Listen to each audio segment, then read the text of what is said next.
I mean, a really good team. Huh?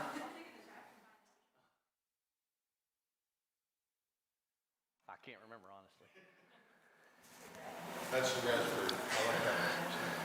I don't think it was raspberry. I like fruity stuff in pie, but maybe not in drinks. No problem.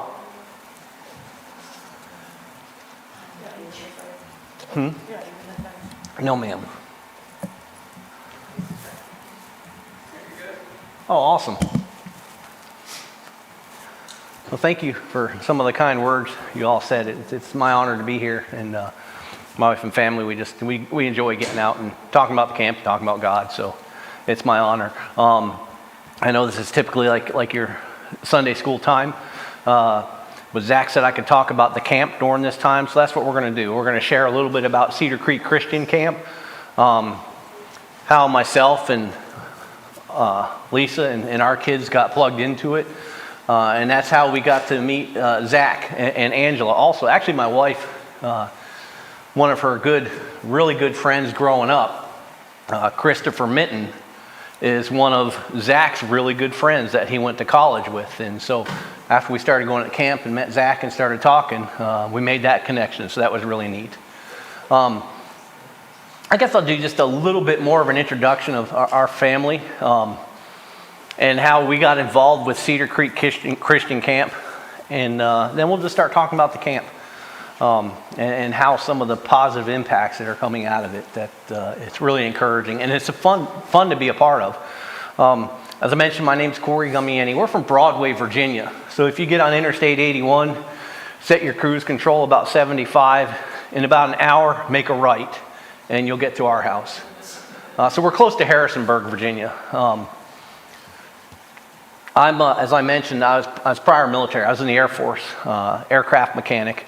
I did the Air Force for 8 years, and the company I'm currently working for, I've been with 20-some years now. And as I mentioned too, it is a blessing. There's times that it's not easy going into work, but just the people that own it, being Christians, make it a whole lot easier. It is a pleasant environment to go into. My wife is a nurse. She's been a nurse for 20 years now. 20 years now. And she's originally from Broadway, Virginia area. I grew up in Vermont, up in the Northeast.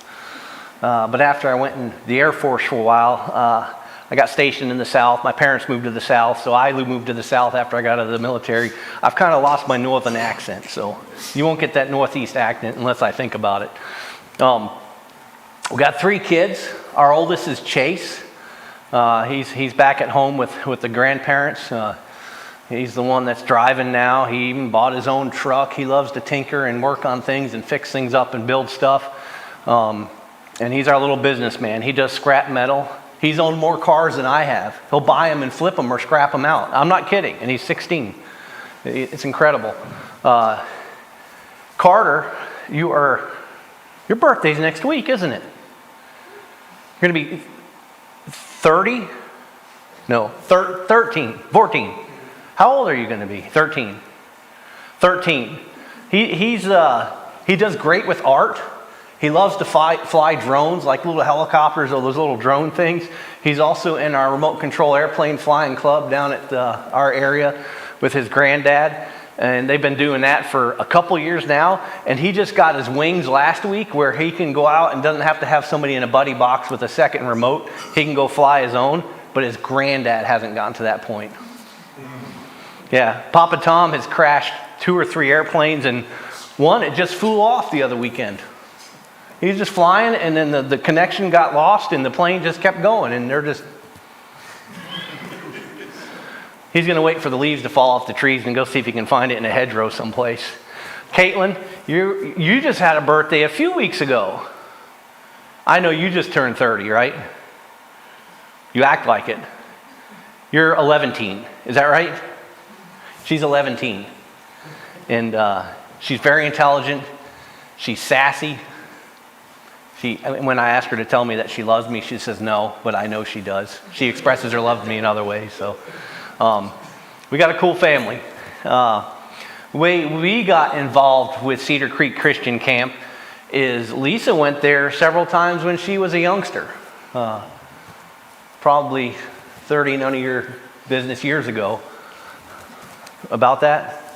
And the church we were previously going to was a member church. And when she was younger, they would send kids frequently. And then when Lisa and I met and got married and had our kiddos, the kids weren't going. And Chase, our oldest, about 7 or 8 years old, I said, Chase, you want to go to camp? Because we would receive the schedules from the camp. At that time, it was, how come it's slipping my mind? Tri-state. And Chase like, no, I don't want to go, Dad. And I really wanted him just to get out and do something, to experience it. But he didn't want to do it on his own. So I said, what if Dad takes a week off from work? I go volunteer the week you're going to go, and we'll be there together. He said, okay. And so I did. It was long days, tiring as a helper, but I had flat out fun. And after the first day, Chase was like, Dad, I want to go home. I don't want to be here. I'm homesick. I was like, but I'm here. Dad's here. Just hang out. No, I want to go. Let's go. I said, no, we're staying. And we got through those first few days, and we got through the week, and he's like, that was the best week ever. And that was great. And ever since that, years after that, Chase, you want to go to camp? He's like, yep. And he wasn't even concerned whether Dad would go or not. So it was awesome. But after that first year, I would go back the next year and volunteer for a week. And as Caitlin and Carter got older, they started going to the camp. And Lisa would come up too at times and volunteer. So over the past 7, 8 years, that's kind of how we got started into getting back into Tri-State, which then was renamed Cedar Creek Christian Camp in 2018. And it's our hearts are there. It's a lot of fun. It was great to have camps opened up again from this past summer where they were closed down in 2020. We're 2021 right now, yeah. Just to get back to some normalcy of being around people. But that's kind of how we got involved, and it's been a blessing. We get excited sharing about it. So I'll go through some stuff that's going on at the camp, how it can impact kids in a positive way, like that article I mentioned, talking about spirituality and being out in the wilderness and connected with God's creation. There's been proven studies that helps with depression, anxiety, and it's just healthy for kids. Oh, I gotta turn it on. Hey, this thing vibrates when you turn it on, like, hey, I'm on now, man. That's pretty cool. So, forgive me. Usually I have my computer open and I got all sorts of notes on each slide, but I'm gonna freestyle it. And what I wrote about the different slides here. And as I'm talking, I'm thinking to try to get me shifted into that, what we said about this. Okay, so accomplishments. A lot of what kids feel their self-worth or their identity nowadays is accomplishments and achievements. Hey, I need to get good grades. Hey, I need to be in a sport team. I need to excel at it. I need to be great at it. Hey, maybe I need to play instruments. No, I'm going to be on the track team, and I got to be. There's a lot of, I can't say pressure because all these are good. These are good things to strive for kids, but a lot of it is kids take it as that's their identity, and if they don't do well at it, it doesn't make them feel good about themselves. These aren't bad in and of themselves. Those are good goals to strive for, but that's not our only identity. That's not our only thing that we have to believe in.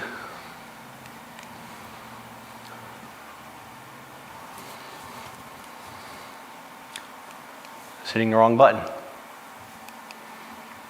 So Cedar Creek Christian Camp. We're going to talk about why kids need God in summer camp more than ever, especially this time of era that we're in now. Yes. Especially these past 2 years. They need it more than ever. And we got a neat little campfire place down there with a little wood stacking thing.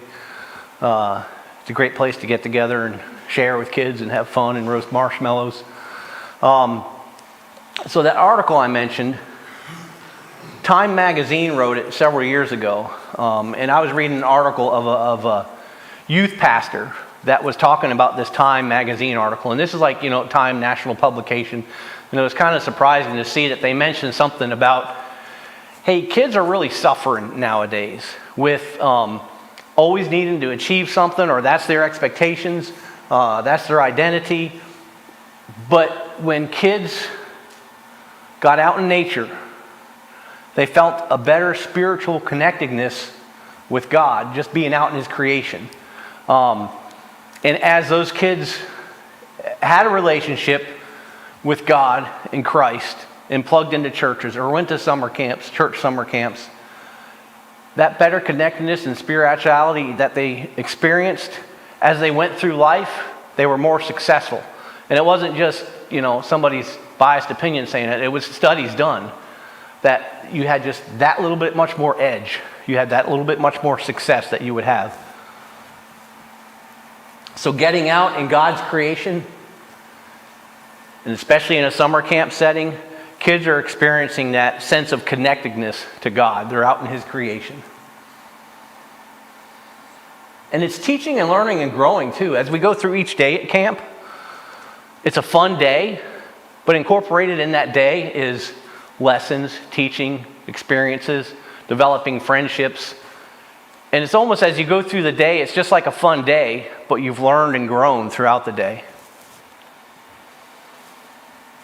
And what makes a huge difference, especially at Cedar Creek. I haven't been to other camps. I never went to camps as I was a kid. I remember my parents asking me when I was about 7 or 8 or 9, you want to go to summer camp? And I'm like, no, I want to stay home. I don't know the people. I don't know what it is. I like my routine. And I never went. But I really wish I did.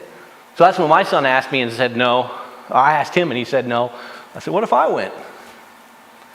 And that got him going into it. So maybe I'm making up for lost time of when I didn't go to summer camp as a kid, enjoying it at this camp. But I'll take it. I'm having fun. But at the camp, Cedar Creek Christian Camp is all volunteer staff members. I think the only paid position we have is a lifeguard during the summer camps. So with all volunteers, maintaining the camp, managing the camp, directing the camps, cooking, medical staff volunteering to come in, staff just volunteering to come in to do Bible times, Bible studies, to lead up the camps. It's all volunteer, and people wouldn't volunteer if they didn't have a heart about it and really want to share and help develop that foundational growth with our kids in the Lord. So we've got relevant role models for these kids to plug into and learn from. And these are a lot of the leaders from the camp. Oh, hey, Daniel, there you are. We got you a picture up there. These kids can come to camp. We're all having fun. Like I mentioned, especially for the staff, it's busy and it's tiresome. But we're all having fun and learning and growing. We're developing those roots of connectedness, not only with God and Jesus, but with each other. And I found as I volunteered and then sometimes led up some of the Bible lessons or prepared for a presentation, I'm learning and growing as much as I'm sharing with the kiddos too, which I've really enjoyed. And just some more pictures of some of the role models and leaders we've had there. 2019, fall time, COVID gets popped out. Then the start of 2020, we start hearing about this crazy sickness going on, and don't go out, you might get it. It almost got to the point, I almost kind of had a fear and anxiety, like if I stepped outside, it was just in the air. But I was like, it can't just be in the air. COVID kicked in, didn't it? Didn't it turn us upside down? Some of you, if you have a little more longevity in life, may have went through similar situations or pandemics or sicknesses. But I never expected something like this in my lifetime. It's comfortable. You have a routine. You're going along. You're clicking along. All of a sudden, boom, we got some adversity. And my friend here, I was just talking to her about it. She goes, as much as we have adversity and we don't want to see people have adversity, there's always some seed of greater benefit that can come out of adversity. Whatever challenge your time can go through, it might be, oh man, I need to do something different. I need to change. I need to move my direction. It's really making me think about it.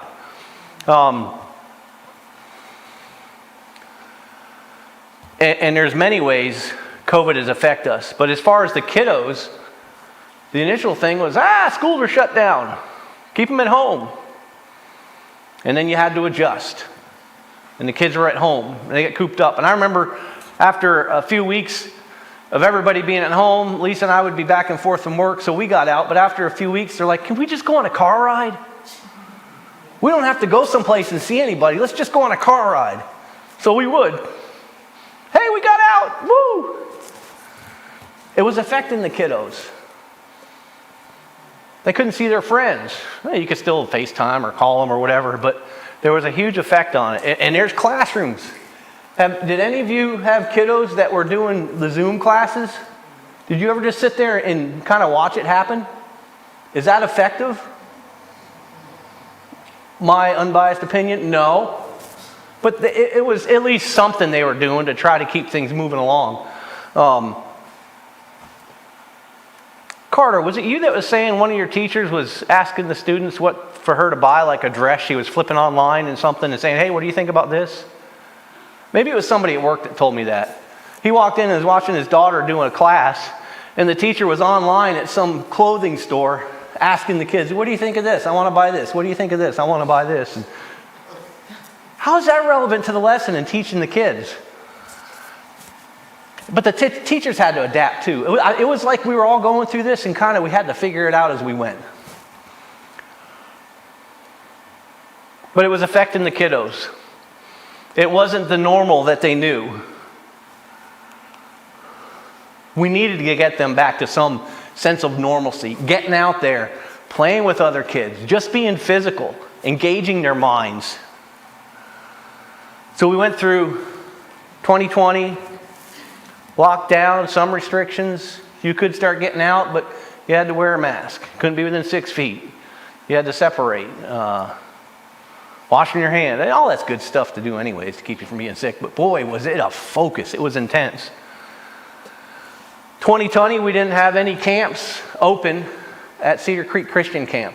That was also, in a manner, it was a blessing. It was a time that a lot of work that needed to be done to the camp started happening. Because you had the freedom of just plowing right into it and not worrying about having to have ready for a camp, open it up for a week, kids coming and being gone and trying to do something. So out of adversity, there's blessings. But getting the kids back to some sense of normalcy, being able to play with each other, be out in God's creation and experience that connectedness is healthy.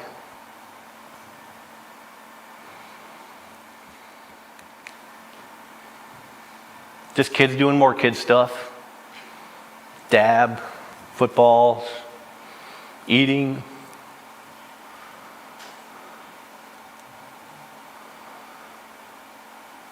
These are all pictures from 2019. We were able to open up the camp for 2021, and it was a blessing. It was, as a staff member, you get there a little bit earlier before folks, and you kind of get things ready and prepped. And just the excitement and buzz of the staff members having the anticipation and expectation of, hey, there's a camp starting. The kids are going to be here. Hey, this is something normal that we get to do again. And then as the kids start showing up, it was kind of just an overwhelming of hey, this is great. We're getting back to some sort of normalcy. And the kids had a great time too. Hopefully we had a huge impact with the kiddos this summer. But one thing is, Proverbs 22:6, direct your children into the right path, and when they are older, they will not leave it. Maybe I experienced a little bit that with my son Chase on that truck ride I talked about. Hey, Dad, I say I'm a Christian, but I don't act like it. Tell me more, Chase. What are you thinking about? He's kind of coming around, getting himself onto a path that is encouraging, exciting to see. Not just having fun doing the activities there, the swimming, the food, even the Bible lessons are fun, but just kids being able to connect with kids, developing friendships and relationships with other kids there.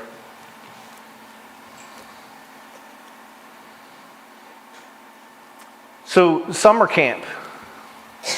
Kids need it now more than ever, especially coming off of the past 2 years. Let's get back to some sort of normalcy. Let's get them in an environment that they have fun, but they can learn and grow. It can set up that foundation for their Christian life, for their relationship with God, with Jesus. That's kind of my message about kids. Let's get them to the camps. Now we're going to talk a little bit about the camp, some of the history to the camp, some of the things that have been done to upgrade it, some of the things still need to be done, and maybe some of the vision of where the camp wants to go to. And this is all just wide open. I'm just talking, so if you have questions along the way, fire away. And when I'm done presenting, we got a little table back there with some pictures. It's got some of the schedule brochures from this past year, which actually does spill into this winter a little bit with like weekend camps. But this is we're just sitting around and talking time. So the history of the camp, it was started back in 1956. That's BC, before Corey. Yeah. And it was called Tri-State Christian Service Camp.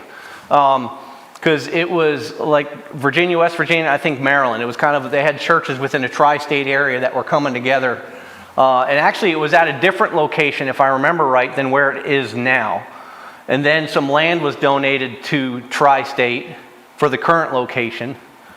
And they built the camp there. But it started in 56. Over the years, thanks to the partnership of area churches and support of individuals, the facilities have changed and have been upgraded. 2018 is when the camp name was changed. It is now Cedar Creek Christian Camp, or sometimes you'll hear people for short call it C4. And it's because the reach of the camp was more than just that tri-state region now. We've had kids from Ohio, we've had kids from Georgia come to the camp, and it's just like the parents are online, they find a summer camp, and they're driving from Georgia to drop their child off for a week. I have found, the cost of our camps at Cedar Creek is significantly less than other camps you would go to, other Christian summer camps, significantly less. One of the reasons we can do that is we do have an all-volunteer staff. So I think, and I've heard, don't hold me to it, that the rates will increase. It still is not going to be unreasonable, especially for the camp experience that's provided. So Cedar Creek Christian Camp, it's right on Cedar Creek. There is a creek that borders the camp. That's kind of the Cedar Creek area of that region of Virginia. And again, it reaches beyond just the tri-state region. We've got children from all over, basically the East Coast that come in, and from locally. There is 27 member churches. And a member church, they do have some obligations. I think over a 2-year period, they've got to at least provide $400 to the camp. They have to attend the meetings because there's decisions made by representatives from member churches that have to be there.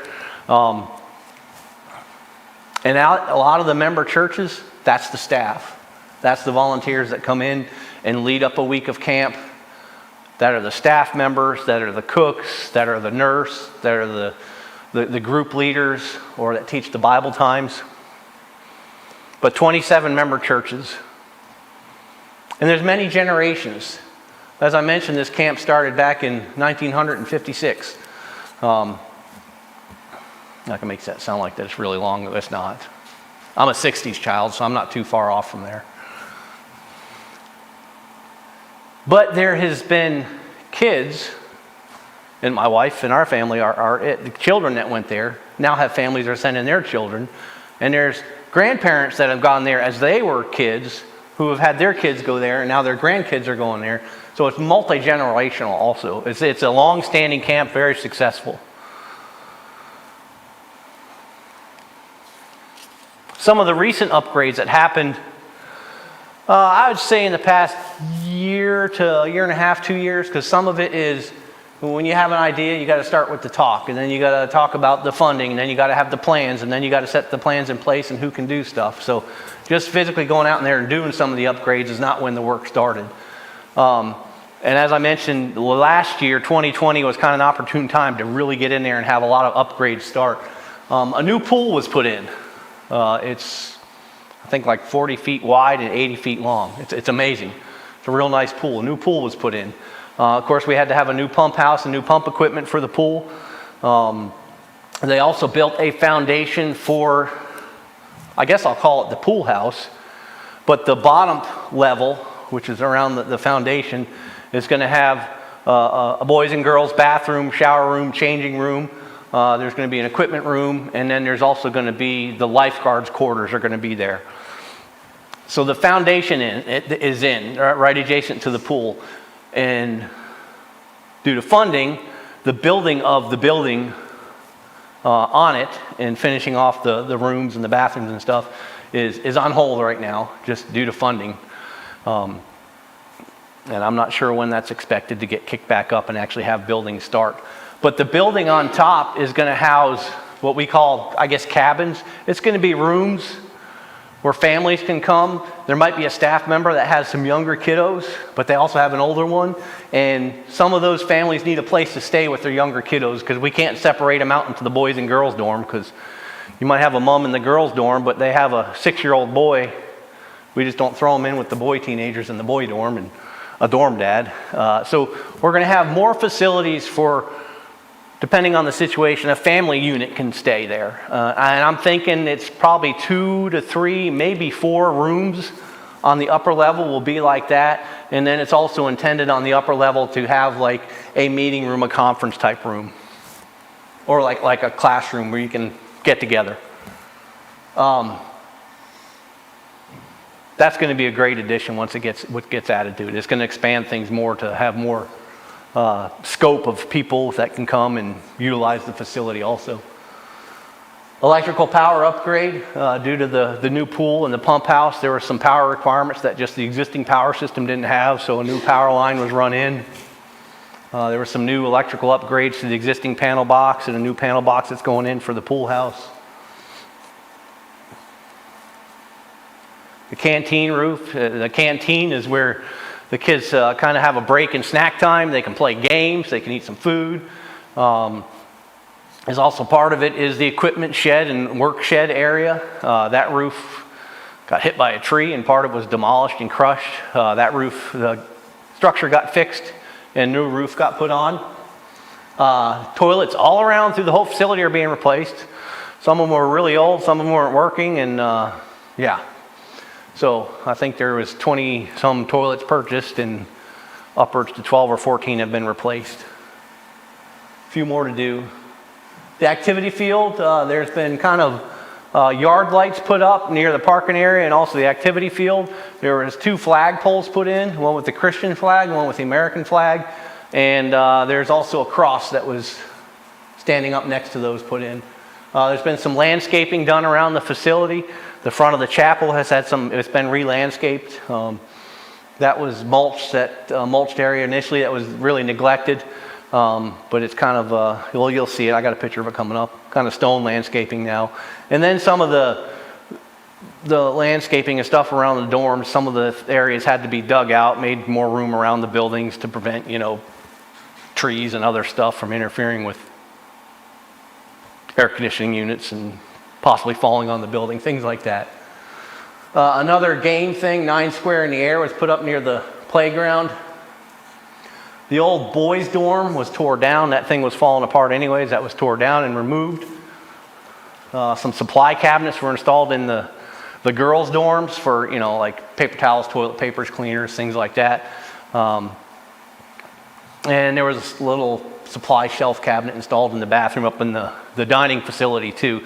So a lot of things have been going on. Here's a picture of the flag poles and the cross that were put in. They got lights that'll light them up at night. And then off to the right, you can see some of the yard lights that were put in. And it looks pretty spectacular at night up there now. And it's to the left of the cross and the flag poles, kind of if you were standing there right looking at them, is where the driveway comes in. So that's one of the first things you see as you come into the camp. New toilets going in. Those are the new toilets. They got assembled and put in. So a funny story was this summer, before one of the first camp was started, half the girls' dorm had new toilets done. We started with the ladies, giving them new toilets first. The other half, toilets were removed, but we didn't have the shipment of toilets to put them all in all the positions in the other half of the girls' dorm, I think except for one. So after the first camp, which was multiple kiddos, some of the girls were talking about, well, they had to go over to the other side of the girls' dorm and share the bathrooms there. And what did one girl say? Something about pooping. It was like all of a sudden everybody had to like poop at once, and then we had to wait because there was only one on this side, 4 on that side, and so we got a full complement in potties in the girls' dorms now, and plenty of potties to poop in. If that was our biggest challenge during that camp, we were doing all right. And some of the buildings are old and they just need repairs. So on the chapel, some repairs have been started with some of the structure underneath. There's some siding that needs to be fixed. That's a picture of the electrical panel for the pool house. Once we get some equipment. Boy, this COVID stuff and other reasons too has really affected supplies just overall. Even getting a higher amperage breakers and equipment to put in there, it's been months and months they're on order, and I'm not even sure if it's been obtained yet. There's a 9 square in the air game that was put in right next to the existing playground. There's the chapel now. Kind of that stone area used to be all mulch and a couple of bushes. It's all little stone walls now with gravel, and right at the entrance, couple plant potters, so it's something that's less maintenance, easier to maintain. An old wagon wheel was found on the property someplace and got leaned up against the front of the chapel. Some of the planned upgrades, landscape around the flagpoles and the cross, completion of the pool building, the upper level, and then the bathrooms and changing rooms and the lifeguards' quarters downstairs. Enhance the appearance of the driveway entrance. There's going to be a big wooden post archway put up right at the entrance and have a Cedar Creek sign on it. And it's also intended for the different camps. A banner can be pulled up like, Teen Fall Retreat or Frederick County Sheriff's Camp Week, because Frederick County rents the camp out for a week. This year, I think it was just a day. But typically it's a week. And they bring in youth that really don't have the means to attend a camp or a way to do that. And it's a really positive thing for the community.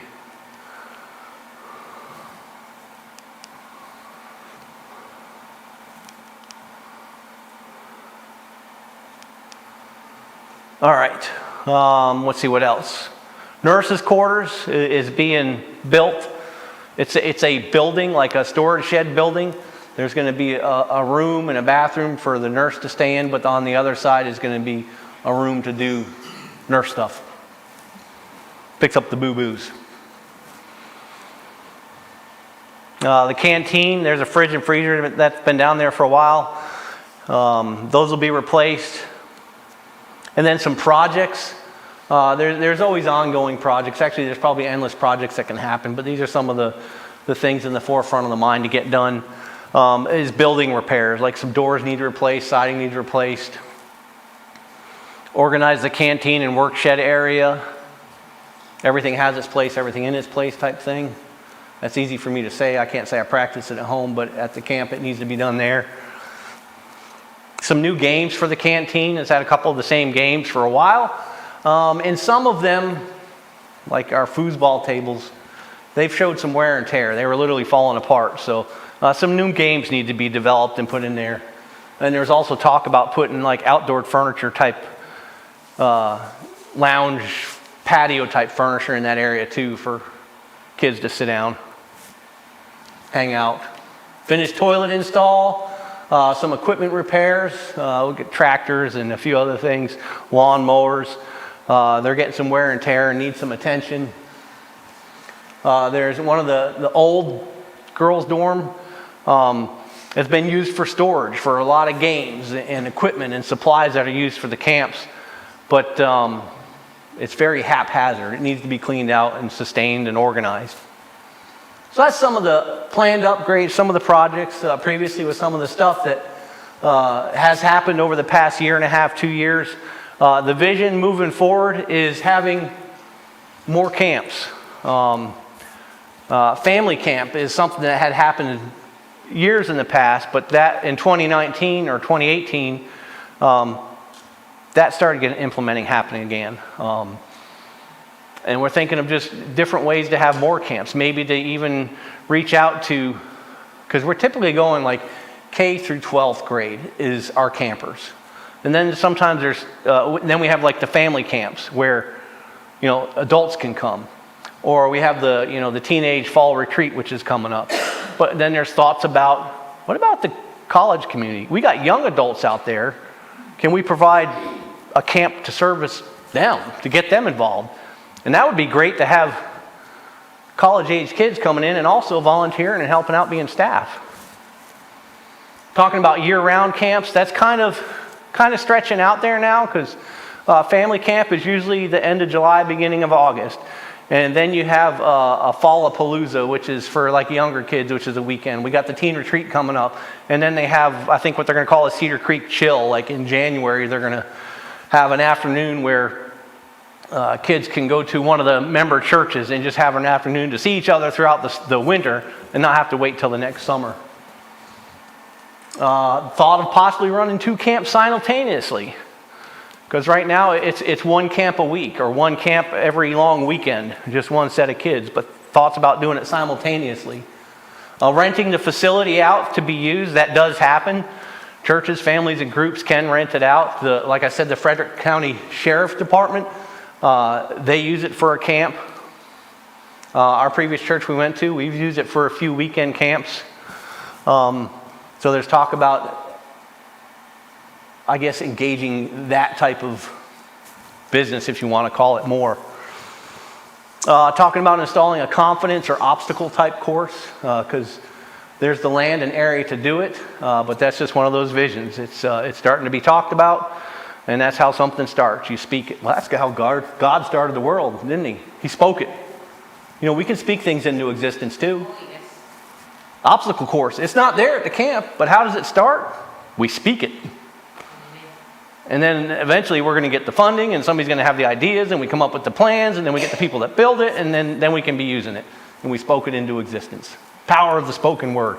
Hey, and just, this is something that's been on my heart actually for a couple years now. And I've been, as I'm doing, reading the Bible or doing devotionals or listening to people, I've been gathering snippets of the power of the spoken word. Not just God who spoke everything into existence, but the power of the spoken word that we have. Oh, it is so powerful. And next year's family camp, keep it in mind, it's the end of July, right? End of July, usually the first day of August. Come to it. The theme is going to be, you say. What you say is powerful. And actually Jesus, I'm going off on a little rabbit trail. I was excited because I read this the other day too when I was looking up about trees. Jesus and his disciples, gosh, what town did they come out of? And there was an olive tree. Yeah. And they're like, oh, we're hungry, let's go eat. Well, they go up to the tree and it didn't have fruit on it. It didn't bear good fruit. So Jesus cursed it. He said, curse you, tree, you don't have fruit in the time that you're supposed to have fruit. And then they went to, I think, Bethany to do some talking about the word. And then they left Bethany the next day, and one of the disciples said, Jesus, there's that tree over there. Remember we wanted to get some olives off it, and you cursed it because it didn't have the fruit to bear for us to eat. It is dead and withered up. And I took that as Jesus was showing them the power of the spoken word. Of course it was Jesus, if he says it's going to happen. But the power of the spoken word can tear somebody down, it can kill a tree, or it can build somebody up. So remember that family camp 2022, the end of July and August. It's a Friday, Saturday, Sunday. I'm putting that plug in there because Lisa and I usually lead that camp up. And we have a lot of people that help with us too. But I'm excited about it because the theme is going to be You Say. It's going to be about the power of the spoken word. You're not going to want to miss it. So there's some of the visions, the stuff that we don't know exactly how or when it's going to happen. It's thoughts that are starting to happen. We're speaking it. And eventually, it's all the things are going to come in place and things are going to happen.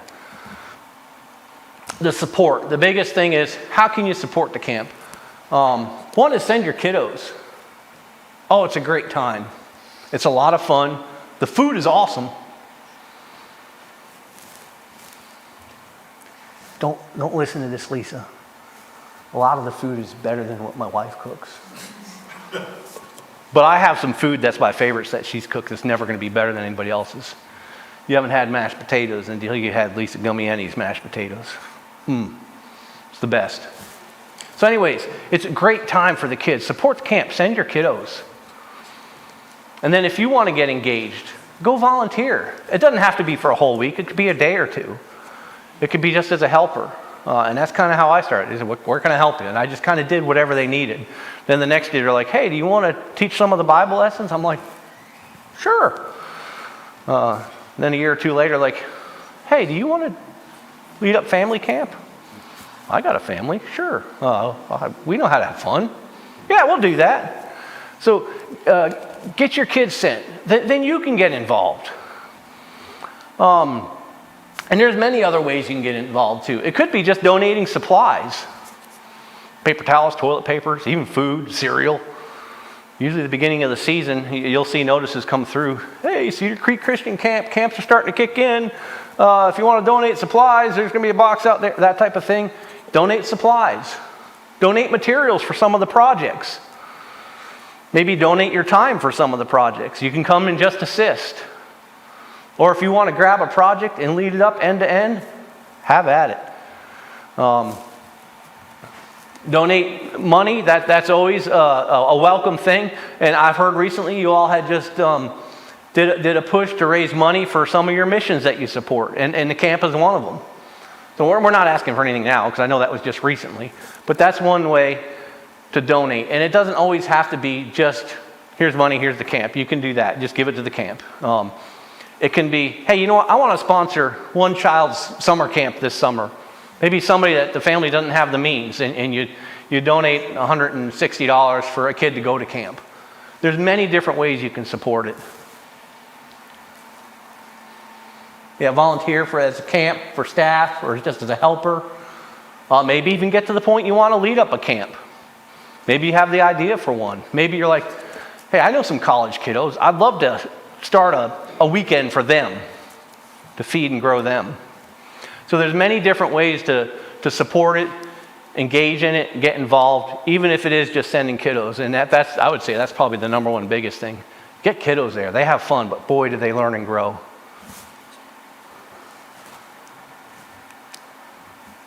Romans 8, connectedness.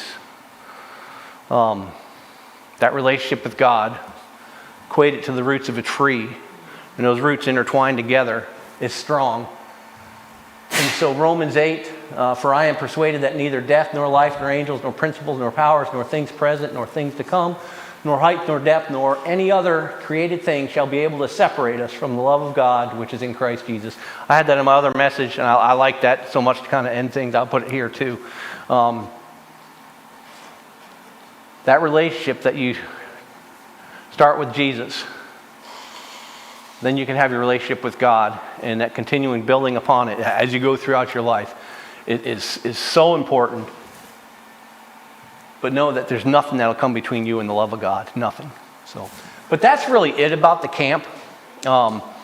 Just kind of the way I think it has a huge benefit for children. Not just spiritually, but I just think mentally and getting back to some normalcy. And for mental health, physical health, it is such a good thing to get them back to some of that normal kid things that they do.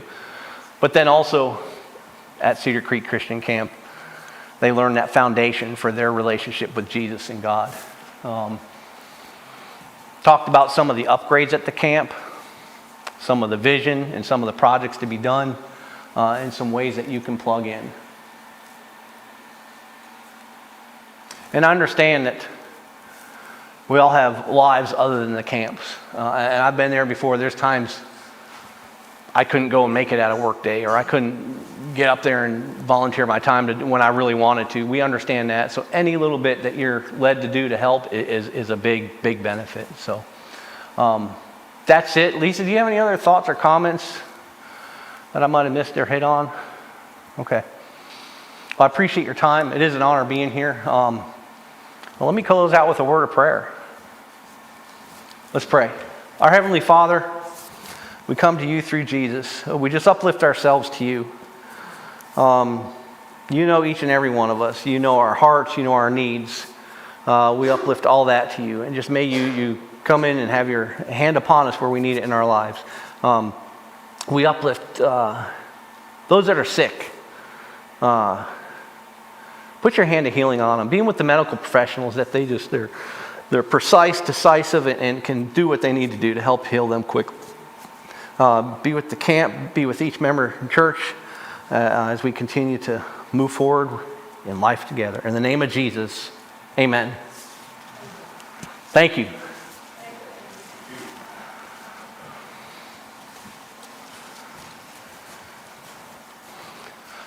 Oh, if you have any further questions or you just want to stand around and chit chat, we're going to be at the table back there a little bit, and you can see some of the pictures that I didn't have all up on the screen up there. Some of the samples of the schedules of the camp. We got some brochures from this past year. So we'll be hanging out at the table for anybody that wants to come and talk. Thank you, Corey. Yes, sir. Thank you.